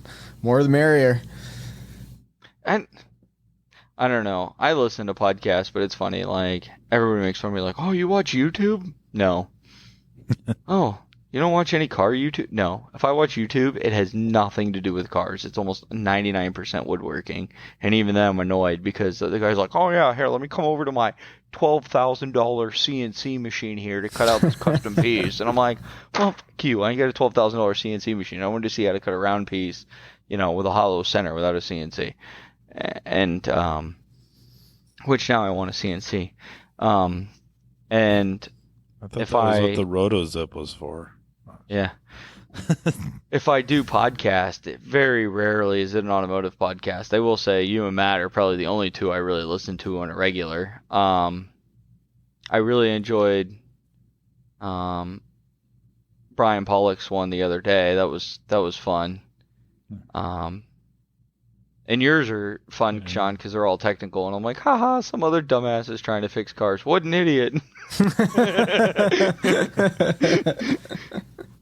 And then I go to Matt's and it's like, oh, the suicide rate is 60% in the automotive industry. And I'm like, oh, let me put the gun down. I've had a couple of technical ones. Have you? Technically, yeah. Maybe I skipped them because I'm like, oh, look, it's Matt talking about scopes. I'm skipping this. Well, yeah, there's the scope one and then the Lightning Strike Silverado. And I think we had kind of a derivative of one of the electrical ones. Mm-hmm. Oh. I don't know. We need to have one about coffee at this point. That might be in the works. That was the greatest conversation I've ever read in my life. It was something. It did not go the way I thought it would. And it did. And I don't say that like I was expecting a bunch of likes and pats on the back at all. I just thought it would be a really good conversation about etiquette and ethics and positions of power. And no, way not that way. I missed this. Was this a Facebook thing? Or? Yeah, I'm gonna add you to the ASOG group since you own a small. I'm pretty sure I'm in there. I took Facebook off my phone a while back though, so I miss out on stuff. But I enjoy not having the actual app on my phone.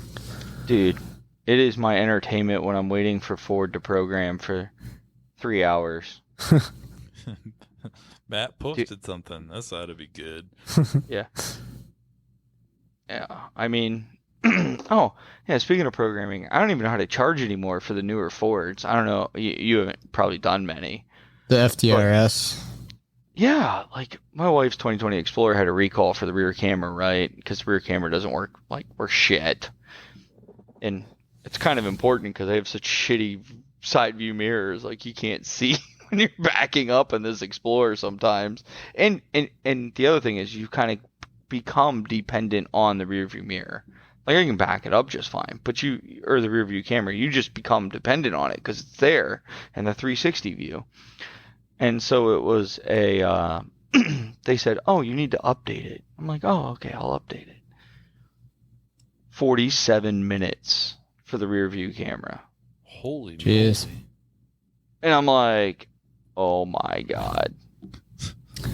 That's a lot of firmware. We're talking like 2 gigs. Jeez. Dude, and it wasn't like, it was like downloading file. Because I did it at home because it's my wife's and I have good internet at home. It was like programming 1 of 703. And I'm like, Yeah. how fast is this going to go? Boop. I did a PCM and I think it was a 20 transit or something like that. And that's what it was. It was like 300 blocks and then it would go one by one by one. Yeah. Like, oh, okay. Yeah. And I mean, you look at the 2020 F-150s, they've got the Blue Cruise and they had like an enabling recall. I don't know what it was, but there was a TSB that says, hey, if you have to update this radar, it's going to take you 8 hours. And I remember going, somebody missed a decimal point in the wrong spot. That should say 0.8. No way a Ford should take 8 hours. And I'll never forget, Brian, who works with Eric, called me and he goes, hey, you know anything about these 2020 F-150s? I put a radar in this thing and I've been here for like an hour and it is just still programming. And I'm like, no, I can't think of it. And then it dawned on me, right? I'm like, hey, does that have the big new touchscreen? Because in 20, there's 2 styles of trucks, right? There's the old body style, and then there's the new body style. Is that the new style truck with the Blue Cruise? He's like, yeah. I'm like, dude, that could take 8 hours. Mind you, he calls me, and it's 4 o'clock. And he's like, Let's do a quick one at the end of the day here. right, because it's a front radar, and we've done hundreds of them. And it's one of those that you kind of don't know if you don't know. And I'm like, no, dude, it could take a while. He called me like 4.5 hours later. He's like, yeah, it's done, but I ain't calibrating it. Screw that. It's like 8 o'clock at night. But I mean, I think I did. What other module did I do? Oh, I did the rear lift gate because there was an update on my wife's rear lift gate. That was 50 minutes. I'm like, what the hell? Like, they've turned into BMWs. Except it doesn't do the whole car at once. You got to sit there and click it. Every module. Click, click, click, click. So, yeah, it's terrible. So be warned on the new one, Sean. Be warned. Good to know. All right. I'm going to bed. I got to be up in 5 hours to go to breakfast with a transmission shop owner, speaking of specializing. Sounds good to me. Appreciate you guys' time, as always. Good talk. We'll do part 2 in 2 weeks. All right. As Fanslow always closes out his podcast. Are you up for part 2? I'm always up for part 2 of the Matt and Matt shaking show. his head like, I have closed Right. up. Well, I was like, yeah, guilty as charged. No, the saying is you're not wrong. You're not wrong. Yeah, see. Next time you see Eric, you got to tell him, you're not wrong. You're not wrong. Eric's been giving me shit about saying that because I won't admit, like, you're right. I always say you're not wrong. So it's been fun. All right, well, you boys have fun. I'm going to write some more bills and bill people so I can get paid. Because I'm a terrible business person and do it at 1 o'clock in the morning. Sweet. All right, that's going to do it for today's episode. Big thank you to Matt and Matt for taking 2 hours out of their night to BS with me. Really enjoy it. Great talking to those guys. Hopefully you enjoyed it as well. Also like to thank everybody out there for listening to the podcast and feedback about the podcast. It's great to chat with you. If I don't get back to you right away, I've been really busy lately, so apologize. I try to get back to everybody as soon as I can, but definitely appreciate all of the feedback about the show. So with that all out of the way, let's all get out there and start fixing the world one car at a time.